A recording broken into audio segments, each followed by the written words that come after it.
오늘도 우리에게 주시는 하나님의 말씀을 통해서 또 여러분들이 또 하나님의 은혜에 또 갑절히 누려가시는 복된 시간들이 되시길 축복합니다. 우리가 계속해서 빌립보서를 보고 있습니다. 우리가 두 번째 시간이 되어지는데, 우리는 지난주 빌립보서 1장 3절과 11절의 내용을 살펴보면서 사도 바울과 빌립보 지역의 성도들과의 관계에 대해서 함께 살펴보았습니다. 사도 바울은 2차 전도행을 시작하면서 유럽의 첫 방문지였던 이 빌립보 지역에서의 전도를 통해 세워진 빌립보 성도들이 주님 안에서 믿음을 지키고 있는 모습을 보면서 참으로 감사하게 여겼으며, 또한 그들이 복음을 들은 날부터 12년이 지난 후에도 여전히 사도 바울의 복음 사역에 지지하고 동역하며 격려하는 것에 대해서 감사함을 가지고 있다는 것을 살펴보게 되었습니다. 뿐만 아니라 그들에게 선한 일을 시작하신 하나님께서 끝까지 그들과 함께 하실 것에 대한 소망을 품고 있으며, 사도 바울이 그들을 얼마나 사랑하고 사모하는지 그 모습을 함께 살펴보게 되었습니다. 우리는 이런 모습을 보면서 신앙생활 가운데 누릴 수 있는 또 다른 기쁨이 무엇인지 알게 되었습니다. 여러분, 그 기쁨이 무엇이죠? 바로 동역에 대한 기쁨. 서로가 서로를 지지해 주면서 하나 되고 연합하며 함께함을 통하여 누릴 수 있는 기쁨이 얼마나 귀한지 사도 바울과 빌립보 성도들의 동역을 통하여 우리는 알게 되었습니다. 세상은 이런 기쁨을 누릴 수 없지요. 경쟁과 우열, 그로 인한 갈등과 분쟁으로 나누어짐이 일상인데, 그곳에 하나님께서 교회를 세우셔서 연합의 기쁨이 무엇인지, 또한 하나됨의 기쁨이 무엇인지 알게 하십니다. 서로가 부족해도 또한 연약해서 믿고 지지해주고 신실하게 신뢰해 가면서 서로가 힘이 되어주고 부족함을 메워주고 연약함을 붙들어주면서 우리는 주님께서 하나 되게 하신 것을 힘써 지켜가야 합니다. 그 가운데 주님이 주신 평안과 은혜를 경험하며 참된 기쁨이 무엇인지 알게 되는 것이죠. 뿐만 아니라 사도 바울은 이 빌립보서를 어디에서 쓰고 있다라고 말했지요? 바로 복음을 전하다가 옥에 갇히게 된 상황 가운데 이 서신을 빌립보 지역에 살고 있는 성도들에게 보내고 있다라고 우리가 말했습니다. 생각해보면 이런 상황에서 어떤 사람이 감사의 고백을 힘을 주어 강조할 수 있을까 생각이 들지요. 자신의 처지와 상황을 보면서 안타까워하고 때로는 두려움과 걱정, 염려들로 그 시간들이 채워갈 텐데, 사도 바울은 전혀 그렇지 않음을 우리가 살펴보게 되었습니다. 서신을 시작하면서 심주어 그는 무엇을 강조하였죠? 바로 감사라고 하는, 감사를 강조하고 감사를 고백해내고 있다는 사실을 우리는 살펴보았습니다. 우리는 이러한 사도 바울의 모습을 보면서 주님을 믿는 자들의 삶이 무엇인지, 여전히 여러 환경과 상황 가운데 그것에 영향을 받을 수 있지만 우리는 이러한 상황과 환경 속에 지배를 받지 않는 삶을 살 수 있다는 그 사실을 사도 바울의 고백을 통해 알게 되었지요. 예수 그리스도로 인한 또 다른 풍성함이 우리의 삶 가운데 자리 잡고 있고, 그 생명이 우리 안에 있으며 세상이 모르는 또 다른 부요함이 우리 안에 있기에 우리는 수많은 어려움과 고난 중에서도 신실한 고백을 써낼 수 있는 힘이 우리 안에 있습니다. 세상이 알지 못하는 그런 고차원적인 기쁨과 감사를 고백하고 누릴 수 있는 사람이 바로 주님을 믿는 신자들, 즉 주님을 믿는 우리들의 삶이라는 것을 우리는 사도 바울의 고백을 통해서 알 수 있게 되었습니다. 여러분, 빌립보서의 별명이 뭐라고 했지요? 빌립보서의 별명이 있다라고 말씀드렸는데, 빌립보서의 별명이 뭐라고 했죠? 기쁨의 서신이다, 이런 별명이 있습니다. 우리가 이렇게 함께 빌립보서를 함께 읽어가면서 정말 그리스도 안에서 누릴 수 있는 이 참된 기쁨이 무엇인지 우리가 알아가면서 우리의 삶이 쉽지는 않지만 믿음 안에 온전한 기쁨을 누려가는 그런 복된 시간이 되길 간절히 기도합니다. 여러분, 오늘은 빌립보서 1장 12절부터 18절의 내용을 함께 살펴보면서 우리가 몇 가지 정도 생각해 보려고 합니다. 특별히 오늘 우리가 읽은 본문 말씀 가운데 빌립보서 1장 12절에서 14절의 말씀을 조금 더 집중하여 살펴보면서 말씀 가운데 은혜를 누려보려고 합니다. 사랑하는 여러분, 저번 주에도 그런 말씀을 드렸습니다마는 우리는 이 세상을 살아가면서 환경의 영향을 많이 받고 살아갑니다. 우리에게 주어진 상황과 환경 속에 많은 영향을 받으면서 때때로 그것으로 인하여 우리의 상태가 변화되기도 합니다. 아마도 어떤 사람들이라도 이런 상황과 환경 속에 노출이 되어 전혀 영향을 받지 않은 사람은 아마도 없을 겁니다. 그렇게 우리가 살아내야 할 세상이 참으로 쉽지만은 않다라는 사실을 알게 되지요. 때로는 근심과 걱정과 염려들이 밀려오게 됩니다. 또한 위축되고 불안하고 때로는 낭망하여 모든 것을 다 포기하고 싶을 정도의 심리적인 박탈감과 압박도 느낄 때도 있습니다. 특별히 지금 우리가 살고 있는 세상만 보더라도 우리 대학 다니는 청년들 가장 큰 고민이 무엇이지요? 여러분들의 가장 큰 고민이 뭘까요? 아마 취업이나 진로의 걱정들이 있지 않을까 생각이 듭니다. 경제나 사회 전반적인 문제들이 불안하여 우리의 삶이 참 쉽지만은 않은 것을 보게 되지요. 뿐만 아니라 대학을 졸업하고 이제 세상 가운데 사회생활이나 직장생활을 하는 분들의 삶은 또한 어떻겠습니까? 막상 자신이 원하는 직장을 다니고 때로는 사회생활을 한다고 하더라도 그 안에 수만 가지의 불안함을 안고 살아가야만 합니다. 관계적인 문제도 있고 때로는 일시적인 어떠한 일적인 그런 스트레스도 받으며 살아가지요. 때로는 미래에 대한 불확실성이 있고 때로는 번아웃으로 오는 시간들 속에 공허함에 대한 문제들도 있을 겁니다.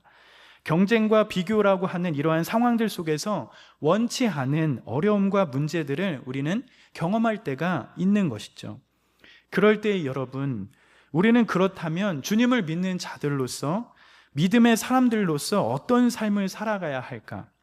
당연히 믿음이 있는 사람들도 이러한 환경과 상황들, 때로는 원하지 않는, 생각하는 것 이외에 다른 상황들을 마주하며 살아갈 시간들도 분명히 있을 것인데, 그럴 때에 그 일들을 우리는 어떻게 해석하고 바라보아야 할까?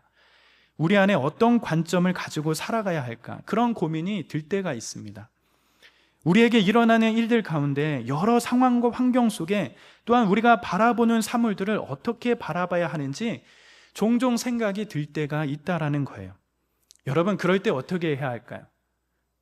결론적으로 말씀드리자면 우리에게 일어나는 일들과 사물들을 어떻게 바르게 바라볼 수 있는가, 믿는 자들은 어떤 자세와 태도로 이것을 바라봐야 하는가 할 때에 그것은 바로 믿음으로 바라봐야 한다라는 것입니다. 무엇으로 바라봐야 한다고요? 믿음으로 바라봐야 한다. 범사의 하나님을 인정하면서 우리가 받아들이고 인정하기 어려운 상황 가운데서도 때로는 납득되지 않은 상황 가운데서도 하나님의 진리의 말씀을 순종하면서 우리에게 주어진 삶의 여러 순간들을 바르게 생각해 낼 수 있어야 한다라는 겁니다. 그래야만 우리의 삶 가운데 여러 가지 장가지로 넘어지고 염려하며 쓰러지는 것이 아니라 믿음으로써 살아내는 그 속에서의 감격과 부유함이 우리의 삶 가운데 일어날 수 있게 되는 것입니다. 어쩌면 이런 말을 하면 어려움 가운데 믿음으로 살아나야 해요. 이런 말을 한다면 목사님이 너무 진부한 얘기를 또 하시네, 결국엔 또 그것으로 가는가 하는 그런 실망스러움도 있겠습니다마는 여러분, 우리가 믿음으로 말미암아 그리스도인이 되었지만 결국엔 우리가 죽을 때까지 우리 안에 작동해야 할 것이 무엇인가 했을 때 우리 삶에 있어서 시시때때로 작동해야 하는 것이 무엇이라는 것을 알게 되지요. 믿음이라는 사실을 결코 잊어서는 안 되는 겁니다. 주님을 향한 시선, 결국엔 하나님께서 우리의 삶을 인도하시고 있고 결코 우리를 떠나지 않으시며 영원까지 우리를 붙잡고 계신다는 그 믿음이 있어야 우리가 더 우리답게, 신자가 더 신자답게 되는 그런 일들이 우리 안에 일어날 수 있다라는 거예요. 사랑하는 여러분, 우리가 오늘의 말씀을 통하여 믿음의 시각으로 살아가는 것이 무엇인지 확인해 볼 수 있게 됩니다. 우리가 보는 빌립보서의 사도 바울은 열심히 복음을 전하다가 지금 어디에 있게 되지요? 어디에 있습니까? 열심히 복음을 전했지만 지금 어디에 있습니까? 옥에 갇히게 되었어요. 세상적인 기준과 판단으로서는 실패자의 모습으로 모든 사람들이 등을 돌리는 그런 상황을 맞이하게 된 상태입니다. 최선으로 복음을 전했다면 세상적인 기준에서는 어느 정도 성과를 내기도 하며 어떠한 결과가 나와야 하는데 그의 결말은 옥에서 언제 죽을지 모르는 미래가 불투명한 상태에 놓여져 있게 되었으니 어쩌면 그저 실패한 한 사람으로 봐도 좋을 만한 상황입니다. 또한 교회적으로도 위대한 복음의 전도자가 복음을 전하다 옥에 갇히게 되었으니 얼마나 낙담하며 회의적인 시간이 되었을까요? 그동안 복음을 들었던 교회들은 많은 두려움이 있었을 겁니다. 사도 바울이 옥에 갇혀 죽게 되었다면 교회적으로도 얼마나 위험이 되었을지, 또한 그렇게 위대한 복음 전도자가 이제 옥에 갇히게 되어지고 죽게 되었다면 또 복음을 누군가 전해야 하며 복음의 진보는 어떻게 일어났는지에 대한 여러 가지 두려움들이 교회 안에 공존했을 것이에요. 옥에 갇혀있는 바울의 모습을 보고 또한 미래가 불투명하며 어쩌면 죽을지도 모른다는 그런 환경 가운데 많은 교회들은 두려워했고 염려했을 것이며, 사실 지금 편지를 받고 있는 빌립보 성도들에게도 그러한 두려움이 있었을 겁니다. 이러한 반응들은 대부분의 사람들의 반응이고 모든 사람들이 그런 상태에 있었을 겁니다. 그런데 도리어 옥에 갇혀 있고 앞날이 불투명한 사도 바울 본인은 전혀 그러한 눈 또한 그러한 마음 상태로 지금의 상황들을, 환경들을 보지 않는다라는 거예요. 두려움이나 공포 혹은 낙담이나 포기와 같은 상태로 사도 바울은 이러한 상황들을 보고 있지 않다라는 거예요. 오늘 읽은 본문 말씀을 통하여 우리는 확인해 볼 수 있습니다. 여러분, 오늘 본문 말씀, 우리가 1장 12절 말씀을 우리 다시 한번 읽어 볼까요? 1장 12절입니다. 같이 한번 읽어 보겠습니다. 1장 12절 띄워주세요. 네, 함께 같이 한번 읽어 보겠습니다. 자, 잠도 깰 겸 한번 읽어 볼게요. 큰 소리로 시작. 형제들아, 내가 당한 일이 도리어 복음 전파의 진전이 된 줄을 너희가 알기를 원하노라. 여러분, 모든 사람들과 교회가 다 염려하고 있습니다. 모두가 이제는 기독교가 다 끝날 것이라고 보고 있습니다. 사도 바울은 옥에 갇혔습니다. 또한 그 모습을 바라보고 있는 교회도 두려움과 어려움 가운데 공존하고 있어요. 과정이 어찌 되었는지는 모르겠지만 결과적으로는 좋지 않은 모습 가운데 있어요. 절망적입니다. 희망이라고는 보이지 않습니다. 그런데 여러분, 사도 바울은 자신이 옥에 갇히게 된 일이 무엇이라고 지금 고백하고 있는 것이죠? 도리어 복음 전파의 진전이 되었다라고 그렇게 고백해 가고 있다라는 것입니다. 옥에 갇혀 있어서 아무것도 할 수 없는 상황이지만, 또한 앞날이 어떻게 될지 모르는 상황이지만, 많은 사람들이 이제는 모든 것이 다 끝났구나 염려와 두려움에 한탄하는 시간들을 보내지만, 오히려 사도 바울은 그렇게 생각하지 않고 있다라는 것입니다. 도리어 어떻게 되었다? 복음 전파의 진전이 되었다, 이렇게 고백해요. 절망적인 순간 가운데 사도 바울의 고백은 바로 진전되었다라는 그 소망을 본 것인 겁니다. 여러분, 여기 쓰인 진전, 이 진전이라는 단어는 말 그대로 전진, 촉진, 이익 등과 같은 의미로 쓰이는 단어를 쓰고 있어요. 앞으로 계속 뭔가 진행되는 듯한, 특별히 군대나 탐험대가 진군하는 데 사용되는 단어의 어원을 가지고 있는 그런 단어를 쓰고 있습니다. 즉, 바울이 옥에 갇히게 된 이 상황과 환경들이 도리어 복음의 문을 연 사건이 되었다라고 말하면서, 이러한 상황에 대하여 전혀 두려워하거나 염려하거나 위축된 모습이 아니라 오히려 절망적인 이 상황을 믿음의 눈으로 판단하며 바라보고 있다는 사실을 우리는 확인할 수 있게 됩니다. 사도 바울은 현재 가이사랴에 2년, 또한 로마에서 2년 가까이, 총 4년 정도의 옥에 갇혀서 미래가 어떻게 될지 모르는 상황 가운데 있습니다. 통 알 수 없는 시간들을 보내고 있지요. 자기가 의지를 들여 보낸 시간도 아닙니다. 자기가 원해서 보내는 시간도 아닙니다. 어쩌다 보니 어쩔 수 없어서 자신의 생각과 다르게 일이 진행되고 있습니다. 그런데 여러분, 사도 바울의 고백은 무엇입니까? 자신이 당한 이 고난과 고통, 이 문제 앞에 오히려 복음의 진보가 되었다라고 고백하고 있다라는 것이에요. 세상 눈에는 이제 모든 것을 할 수 없다라고 생각하고 사도 바울만 잡아 옥에 넣으면 모든 것이 다 끝날 수 있구나 생각하지만, 또한 많은 이들이 다 염려하고 두려워하고 있는데, 바울의 관점은 도리어 자신이 당한 이러한 고난이 도리어 복음의 진전을 만들고 있음을 기뻐하고 있는 것입니다. 지금 자신 앞에 일어난 환경과 상황 가운데 그것을 바라보는 시각이 사도 바울은 조금 다르다는 것을 우리는 알 수 있는 대목이지요. 참 다른 눈을 가지고 있는 겁니다. 사도 바울은 자신이 당한 고난과 염려들, 그리고 수많은 문제들을 믿음의 눈으로 바라보고 있는 것입니다. 복음을 전하는 증거자들은 감옥에 갇힐 수 있지만 여러분, 복음은 갇힐 수 없는 것입니다. 오늘날 기독교에 대한 염려들이 참 많지요. 이러다가 기독교가 다 망하는구나 이야기들을 많이 합니다. 기독교가 어디까지 떨어질까 하는 그런 두려움도 있습니다. 여전히 사역자로 있는 저에게도 그러한 두려움과 걱정이 될 때가 많습니다. 그러나 어쩌면 이러한 염려들은 잘못된 염려이기도 합니다. 어쩌면 하나님의 교회는, 그리고 하나님의 복음은 절대 망하지 않는다는 겁니다. 우리의 믿음의 공동체는 연약한 사람들이 모여 있어서 때로는 위태롭게 흘러갈 수 있지만, 또한 어느 정도 한계가 드러날 수 있지만, 지금 2000년의 기독교 역사 가운데 한 번도 망한 적이 없다는 것입니다. 물론 촛대는 옮겨진 적이 있지만 하나님의 교회와 하나님의 복음은 망한 적이 없습니다.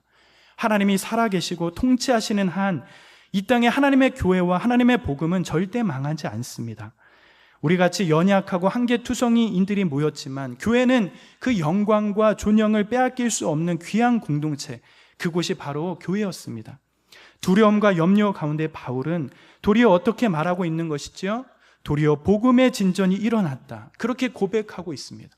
이 모든 상황들, 이 모든 문제와 염려와 걱정들의 시간들을 오히려 사도 바울은 믿음의 눈으로 바라보고 있는 겁니다. 여러분, 사도 바울이 다른 사람과 다르게 다른 눈으로 바라보는 근거는 무엇일까요? 바울이 복음을 전하는 특별한 사람이라서 그런 것일까요? 바울은 다른 사람들이 가질 수 없는 기질을 소유했기 때문에 다른 것일까요? 바울이 낙천적인 사람이라서 그런 것일까요? 신앙은 기질에 관한 문제가 아니라고 생각합니다. 신앙은 그런 수준이 아닌 것이죠. 신앙은 하나님이 밖에서부터 우리에게 불어넣어준 것이기 때문에, 믿음이란 우리 안에 일어난 것이 아니라 하나님께서 우리에게 불어넣으신 거기 때문에 사람의 기질 때문에 그렇다 말할 수가 없는 겁니다. 기질이 소극적인 사람이든 적극적인 기질을 가진 사람이든 밝은 사람이든 어두운 사람이든 누구든지 주님의 복음을 만나면 다른 눈을 갖게 된다는 것이에요. 우리에게 일어나는 상황과 환경 가운데 이것을 뛰어넘는 믿음의 눈, 그것이 우리에게 필요하다는 겁니다. 그렇다면 여러분, 사도 바울이 옥에 갇혀 있으면서도 도리어 자신이 당한 일들이 믿음의 전진을 가져왔다고 말하는 근것은 무엇일까요? 많은 사람들이 염려와 두려움 속에 그러한 사람들과 다르게 다른 눈으로 자신이 당한 고난과 어려움들을 믿음의 눈으로 고백하며 나아가고 있는 이 고백의 근거는 여러분 어디서부터 출발한 것일까요? 그것은 바로 감옥 속에서도 하나님의 놀라운 섭리를 맛보고 보았기 때문에 사도 바울은 그렇게 고백할 수 있다라는 것입니다. 측량할 수 없는 하나님의 영화로운 또 다른 손길과 방법들을 경험하고 있기에 사도 바울은 다른 사람들과 다르게 믿음의 눈으로 자신이 처한 상황들을 바라보면서 고난 중에도 믿음의 눈을 들어 고백할 수 있다라는 겁니다.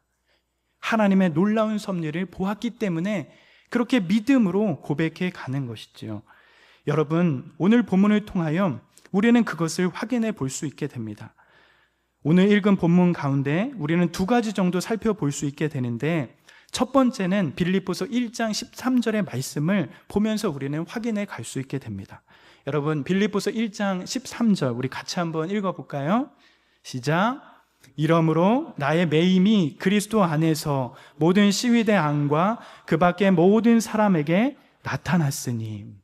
사랑하는 여러분, 사도 바울의 매인인 것이 경화하는 사람들과 더불어 모든 사람에게 그리스도 안에서 분명하게 드러나게 되었다라고 고백해 가고 있습니다. 다시 말하면 사도 바울이 감옥에 매이고 나니까 이전에 자유로운 상태에서 만날 수 없었던 사람들, 즉 새로운 대상들에게 지금 복음이 전해지게 되었다라는 것을 말하고 있습니다. 시위대 안과 또 그 시위대 밖에 있는 모든 사람들에게 복음이 전해지고 있다라는 것입니다. 만약 사도 바울이 옥에 갇히지 않았다면 복음이 전해질 수 없었던 그런 일들이 사도 바울이 옥에 갇히면서 하나님의 섭리 가운데 새롭게 일어나는 일들로 사도 바울은 목도하면서 놀라움을 표현하고 있다라는 겁니다. 여러분, 시위대는 사도행전 28장 16절의 경우처럼 친위대를 언급하는 것이라고 생각이 됩니다. 이런 친위대는 친위장과 휘하에 있는 황제의 정예 호위병들을 뜻하는 겁니다. 그들은 황제의 가신들, 즉 그의 가족 구성원으로 여겨졌기 때문에 로마 군대 내에서 최고의 봉급을 받는 충성스러운 사람들이었습니다. 그런 치위대들이 순번을 정하여 3년 넘는 그 시간들 가운데 한 사람 한 사람 교체하면서 바울을 지키는 그런 역할을 하였을 겁니다. 그런 상황 가운데 이 시위대들은 사도 바울을 보았을 겁니다. 말도 섰고 사도 바울과 곁에 서서 사도 바울을 지켰을 겁니다. 그러면서 이런 시위대들이 무엇을 느꼈을까요? 사도 바울의 모습을 보면서 다른 죄수들과 다른 그 사실들을 알게 되었을 겁니다. 사도 바울의 매임이 단순히 죄를 지어 옥에 갇혀있는 상황이 아니라 그리스도를 위한 것임을 그들은 3년이라는 시간들을 보내면서 점차 알게 되었을 겁니다. 자연스럽게 시위대 안에는 복음이 서서히 전해지게 된 것입니다. 그들에게 바울의 삶과 사역들을 통하여 복음이 전해졌을 것입니다. 이전에 없었던 새로운 상황이 전개되고 있는 것입니다. 사도 바울이 수도 없이 전도 여행을 통하여 전도 사역을 하였지만 그 전에 만날 수도 없었던 무리들, 새로운 대상들에게 복음을 전할 수 있고 또한 그러한 상황들이 되어가니 사도 바울의 매임이 도리어 큰 은혜가 되어가고 있는 상황이 되는 것입니다.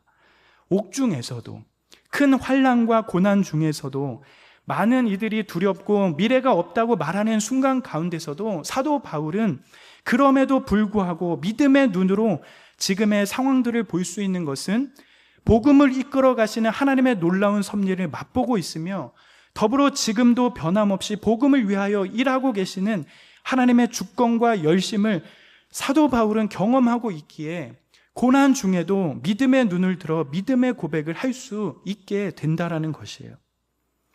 두 번째로 사도 바울의 믿음의 눈으로 지금의 상황들을 바라볼 수 있는 근거는 또한 무엇이었을까요? 오늘의 말씀 가운데 또한 확인해 갈 수 있습니다. 여러분, 빌립보서 1장 14절 말씀인데요, 같이 한번 읽어볼까요? 같이 한번 읽어보겠습니다. 시작. 형제 중 다수가 나의 매임으로 말미암아 주 안에서 신뢰함과 겁 없이 하나님의 말씀을 더욱 담대히 전하게 되었느니라. 사랑하는 여러분, 사도 바울은 자신의 매임으로 인하여 하나님의 말씀을 더욱 담대하게 전하는 형제들이 나타나게 되었다라고 고백해 가고 있습니다. 다시 말하면 새로운 복음 전도자들이 지금 일어나고 있다라는 것이에요. 앞전에서도 살펴본 것처럼 새로운 복음 전도 대산자들, 그전에 만날 수 없었던 시위대와 같은 사람들에게 복음을 전할 뿐만 아니라 이제는 그전에 나타나지 않는 복음 전도자들, 사도 바울의 매임을 통하여 오히려 더욱 담대함을 가진 그런 다른 복음 전도자들이 나타나서 하나님의 말씀, 그 복음을 더욱 담대하게 전하게 되는 일들이 일어나고 있다는 것을 고백해 가고 있어요. 사도 바울의 매임을 통하여 새로운 전도자들이 일어나고 있다는 겁니다. 사도 바울의 매임을 통하여 모두가 다 염려하고 두려워하며 이제는 모든 것이 다 끝난다고 말하는 순간에 어느 한쪽에서는 새롭게 복음을 전하는 무리들이 일어나고 있다는 것이에요. 놀라운 일이 일어나고 있는 겁니다. 옥에 갇힌 바울의 공백들이 놀랍게 메워지고 있는 그런 상황들이 되어가고 있다는 겁니다. 사실 그 이후에 빌립보서 1장 15절과 17절을 보면 알 수 있듯이 착한 뜻으로 그리스도를 전하는 자들이 일어나기도 했지만 사도 바울이 가슴 아플 정도로 사도 바울의 괴로움을 더하기 위하여 순수하지 못하게 복음을 전하는 자들도 일어나게 되었습니다. 사도 바울의 옥의 매임의 기회들을 통하여 자신들의 이익을 위하여 또한 사도 바울의 시기와 질투하여 좋지 않은 뜻을 가진 자들도 일어나기도 하였습니다.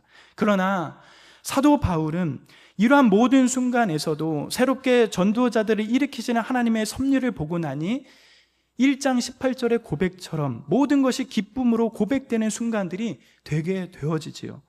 믿음의 눈이 열리니 기쁨으로 고백되어 가고 있다는 것이에요. 오히려 복음이 전해지는 것이 그에게 은혜가 되어 간다라고 그렇게 고백해 가고 있다는 겁니다.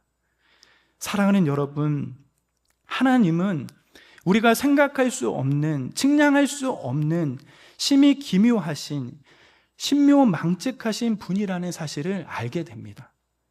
어미하고 기이하며 비상하여 감히 우리가 헤아릴 수 없는 분이 바로 하나님이십니다. 우리의 지각과 또한 우리의 경험에 담을 수 없는 그것을 뛰어넘어 일하시는 분이 바로 하나님이시라는 사실을 알게 됩니다. 모두가 염려하고 안 된다고 말할 때에, 그리고 모두가 실패한다, 가망이 없다, 소망과 희망이 없다, 모두가 포기하고 뒤를 돌아서는 순간에 그것을 뛰어넘어 일하시는 분이 하나님이심을 우리는 알 수 있다라는 겁니다. 우리가 알지 못하는 그 기이한 일을 일으키시는 분이 바로 하나님이심을 알 수 있다라는 겁니다. 복음 전도의 전문가인 이 사도 바울이 옥에 갇히는 순간 정말 많은 사람들이 염려했을 겁니다. 때로는 또한 두려워했을 겁니다. 이제는 다 끝났다고 말했을 겁니다. 이제는 복음 전파는 끝이 났다라고 생각했을 겁니다. 그러나 그러한 순간 하나님은 이 바울의 매임을 통하여 주 안에 신뢰함으로 겁없이 일어나는 또 다른 새로운 복음 전도자를 일으켜 세우시며 다시금 사도 바울의 공백들을 메우게 하시고 하나님의 복음 전도 사역들을 계속하여 일으켜 나가고 계시다는 것을 알 수 있게 되지요. 사랑하는 여러분, 옥중에서도 그리 좋은 환경은 아닌 상황 가운데서도 고난과 수많은 역경 가운데서도 사도 바울이 믿음의 눈을 들어 믿음의 고백을 할 수 있는 것은 바로 하나님의 신실한 섭리와 일하심, 그리고 하나님의 놀라운 주권과 열심 가운데 그것을 경험하고 목도하고 있는 사도 바울은 하나님을 신뢰하고 인정하며 믿음의 고백들을 쏟아내고 있는 것입니다. 절망의 순간에도 사도 바울이 믿음의 눈으로 고백할 수 있는 것은 하나님의 섭리를 맛보고 보았기 때문에, 그럼에도 불구하고 여전히 하나님의 일하심을 맛보고 있기 때문에 사도 바울의 믿음의 고백이 흘러나오고 있다는 것을 우리는 알게 됩니다. 우리는 수많은 환경 가운데 놓여져 살아갑니다. 서두에 말했던 것처럼 우리는 그러한 환경 가운데 많은 영향을 받고 살아갑니다.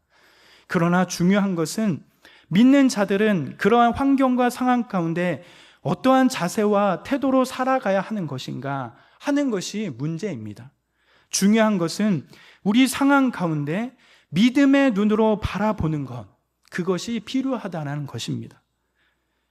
그것의 근거는 바로 하나님의 섭리하심, 그리고 우리를 향한 하나님의 주권과 열심, 하나님의 작정하심 가운데 그것을 이루어 가시는 하나님의 일하심을 우리는 인정하며 그것을 통하여 믿음의 고백을 드릴 수 있게 되는 겁니다.